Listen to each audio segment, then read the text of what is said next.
Mis asi on loodus? Kas see on taimede, puude, loomade, lindude ja putukate kooslus?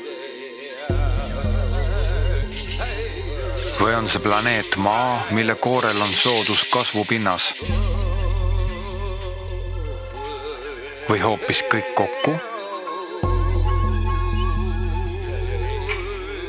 Kas see on üldse teaduslikult defineeritav elukeskkond? Või on see midagi enamat? Midagi sellist, mida meie väikesed inimajud ei suuda tõlgendada.